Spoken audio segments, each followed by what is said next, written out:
नमस्ते दोस्तों। आ, आपकी शिखा मिश्रा आप सभी को प्रणाम करती है।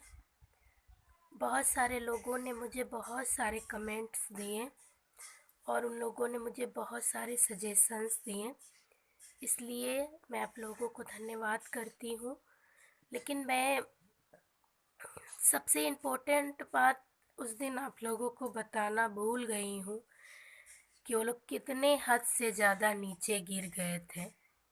इस बारे में मैं आप लोगों को अभी तक नहीं बताई हूँ कि मैं कैसे ससुराल से अपने मायके आई थी, क्या क्या हुआ था उस दिन और कैसे उन लोगों ने मुझसे क्या क्या किया था, क्या क्या मुझे कहा था।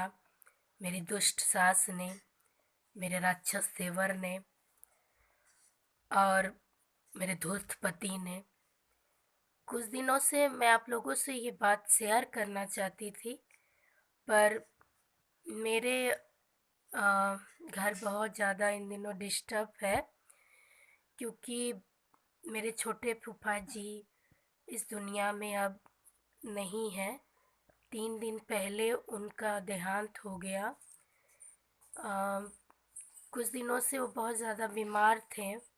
जब उनको हॉस्पिटल लाया गया तो पता चला कि उनको कोरोना था, जिस वजह से उनकी हालत बहुत ज़्यादा गंभीर थी।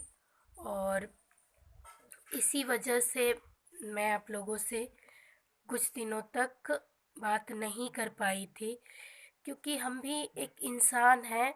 हमें भी सभी के बारे में सोचना चाहिए कि किस सिचुएशन में हमें क्या करना है और कैसे मैं आप लोगों से उस वक्त बात कर पाती, आप लोग समझ सकते हैं।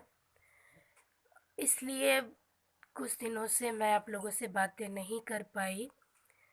मैं आप लोगों को बहुत सारी बातें आज बताना चाहती हूँ, जो मैं आप लोगों को पिछले दिनों नहीं बता पाई हूँ। बात ये है कि वो घर बहुत ही पता नहीं कैसा घर है मेरा ससुराल। आज तक जो पूजा रूम होता है सभी के घर में होता है, हिंदू मान्यता में और किसी भी धर्म में होता है। एक सबके घर में एक पूजा का रूम जहाँ पे भगवान को रखा जाता है, सभी लोग मिल बांट के पूजा करते हैं। आज तक मैं अपने ससुराल में पूजा का रूम कैसा है मैं नहीं जानती हूँ। वहाँ कभी किसी अन्य सदस्य को नहीं घुसने दिया जाता है। ऐसा क्या बात है, ऐसा क्या रहस्य है, ये मैं नहीं जानती हूँ।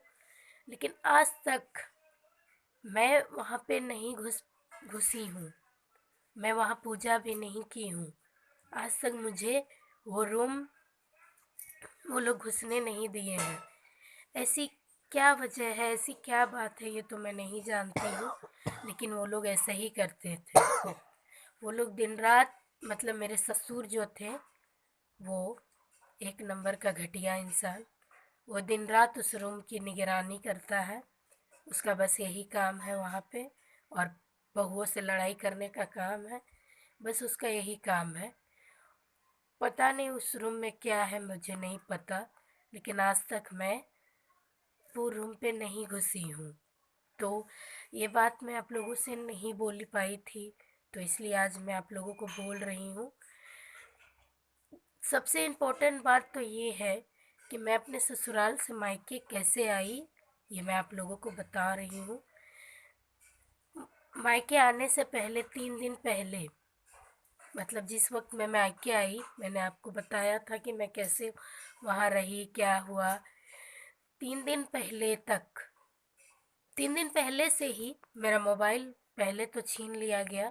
मेरा पति छीना था मोबाइल, और वो लोग छुपा कर उस मोबाइल को रख दिए थे, क्योंकि उनको पसंद नहीं था कि मैं अपने माता पिता या परिवार वालों से बात करूं। जब भी मैं बात करती थी वो लोग बहुत ज़्यादा गुस्सा करते थे और मुझसे कहते थे कि तुम इतना बात क्यों करती हो, क्यों लोगों से बातें कर रही हो।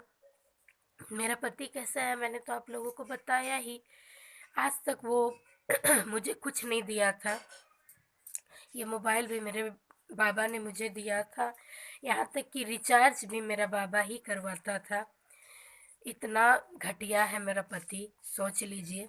तब आप क्या बोलेंगे इन लोगों को कि सिर्फ ये लोग दहेजों से प्यार करते हैं। सिर्फ इन लोगों को दहेज चाहिए बस। मेरे ही दहेज से वो लोग एक गाड़ी स्कॉर्पियो लिए हैं, जिसे मैं चढ़कर बन ठन कर मेरी सास, मेरा राक्षस देवर आता है। हम शादी ब्याह में, किसी के घर में फंक्शन होता है, बस वो लोग दहेज से ही ये सब लिए हैं। वो लोग ऐसे लोग हैं। बन ठन कर वो ऐसे आती है जैसे उसने कुछ किया ही नहीं है अपने घर में, अपने बहुओं के साथ या किसी के भी साथ उसने कुछ किया नहीं है। ऐसे वो बन ठन कर आती है। उसे बिल्कुल भी शर्म नहीं आती है। लोगों से मिलने में भी उसको शर्म नहीं होता है कि मुझे लोग क्या कह रहे हैं। ये भी वो नहीं सोचती है। वो है ही है, उसका क्रिमिनल टाइप का दिमाग ही है। तो ऐसे लोगों को तो शर्म भी नहीं आती है, और उनके रिश्तेदारों को भी नहीं आती है। वो लोग भी उसे बुलाते हैं अपने हर चीज़ में। नहीं कहते हैं कि आप लोग ये गलत किए हैं। इतना इतना दहेज लेकर, तीन तीन बहू निकाल कर क्या हासिल हो रहा है, ये भी वो लोग नहीं कहते हैं। बस उनका ये ढोंगेपन में, ये ऐसे खराब आदतों में बस साथ देते रहते हैं। बस यही उन लोगों का काम है। मैं बता रही हूँ कि अ, मेरा फ़ोन छीन लिया गया था और उसे कहीं छुपा दिया गया था। मुझे बात करने नहीं दिया जा रहा था। और जब मैं ससुराल से यहाँ मायके आई उसके 3 दिन पहले उन लोग मुझे खाना बनाने नहीं देते थे, और मुझे भूखा रखा गया था 3 दिनों तक। मैं भूखी थी, कम से कम 3 दिनों तक मैं भूखी थी। और मेरा फ़ोन छीन लिया गया था। वो लोग घर में खाना नहीं बनाते थे, अपने लिए होटल से ले आकर वो लोग खुद खा लेते थे, और मुझे कुछ नहीं दिया जाता था। यहाँ तक कि नहाने का पानी भी नहीं देना चाहते थे वो लोग। बाहर के नल से मैं पानी भरती थी और उससे ही मैं नहाती थी।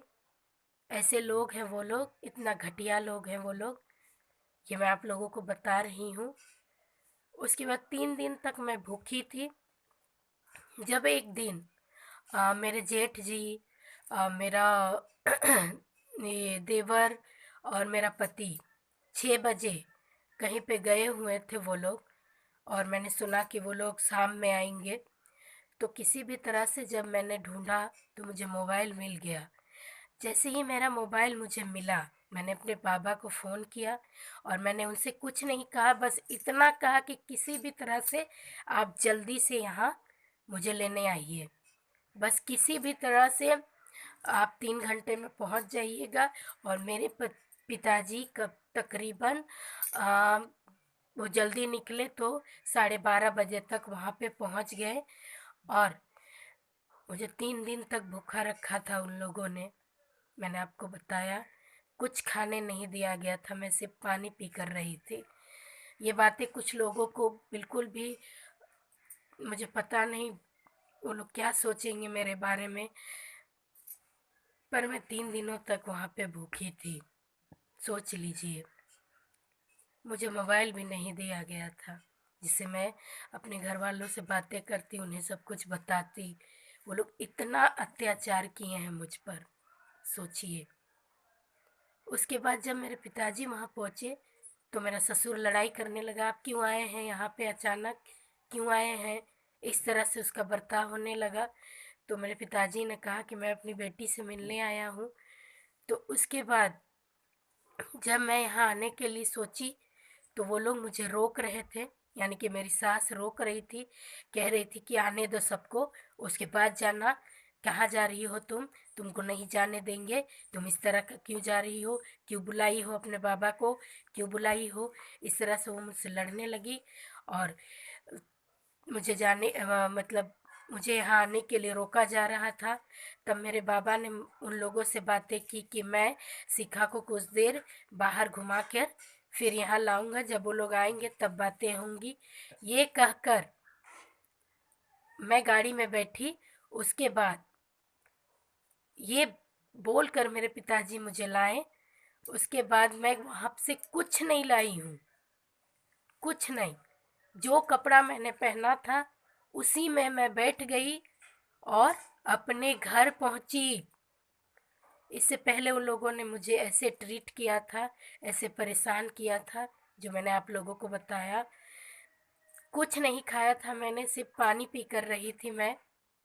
ये आप लोगों को मैं बता रही हूँ। ये सबसे इम्पोर्टेंट बात जो थी मैंने आप लोगों को नहीं बताया था, लेकिन मैंने सोचा कि मैं जो मेरे मुझे जो लोग इतने सजेशंस दे रहे हैं, इतने मुझे सपोर्ट कर रहे हैं, उन लोगों को ये सबसे इम्पोर्टेंट बात जानना बहुत ज़रूरी है कि वो लोग कितने घटिया हैं और कैसे कैसे उन लोगों के खुरापाते दिमाग में होता है। ये सारी बातें मैं आप लोगों को बता रही हूँ। उसके बाद मैं 3 दिनों तक भूखी थी, तो ये बहाना करके मेरे पिताजी वहाँ से मुझे ले आए। बोकारो से खूंटी कितना दूर है आप लोगों को पता ही है। तो उधर वो लोग मेरा पीछा करते, इस वजह से हम लोग कहीं गाड़ी रोक भी नहीं पाए। वहाँ से मैं कुछ नहीं लाई हूँ, जो भी सामान था सब वहीं है। वो लोग क्या किए हैं, क्या किए हैं, मुझे कुछ नहीं पता। उसके बाद से मैं कभी ना वहाँ गई हूँ, ना उन लोगों से बातें हुई हैं, कुछ नहीं। बीच में जब उसके बाद वहाँ से निकली, उसके बाद जब मैं रांची पहुँची, तब मैंने खाना खाया, जो मैं आप लोगों को बता रही हूँ। क्योंकि अगर मैं पहले वहाँ पे गाड़ी रोकती तो लोग मेरा पीछा करके आते, मुझे सताते, मुझे क्या क्या बोलते। इसलिए मैं ऐसे आई हूँ अपने ससुराल से, ये मैं आप लोगों को बता रही हूँ। मैं आज तक उन लोगों से फिर से बातें नहीं हुई है, कोई बात नहीं हुई है। बीच में जब मेरे पिताजी, मेरे बड़े पापा, मेरे मामा, मेरे चचा जब उन लोगों से मिलने गए, क्योंकि मैं तो एक्शन लेना चाहती थी, लेकिन जो हादसा हो गया उसके बाद वैसी सिचुएशन में मैंने अपने आप को चुप रहना ही अच्छा समझा था। क्योंकि वो वो सही वक्त नहीं था कुछ भी एक्शन लेने का, इसलिए मैं उस वक्त एक्शन नहीं ली। तब मेरे घर परिवार वाले वहाँ पे गए, तो उन लोगों को ये इन्फॉर्म किया गया कि तुम लोगों से वो लोग मिलने आ रहे हैं। तुम्हें पता नहीं कैसे उन लोगों को किसने बता दिया। जब मेरे पापा लोग वहाँ पे गए तो वहाँ पे देखा कि वो लोग दरवाज़ा बंद करके, गेट बंद करके चले गए हैं, भाग गए हैं वहाँ से। और कितना भी उन्हें फ़ोन लगाया गया, कोई फ़ोन नहीं उठाया।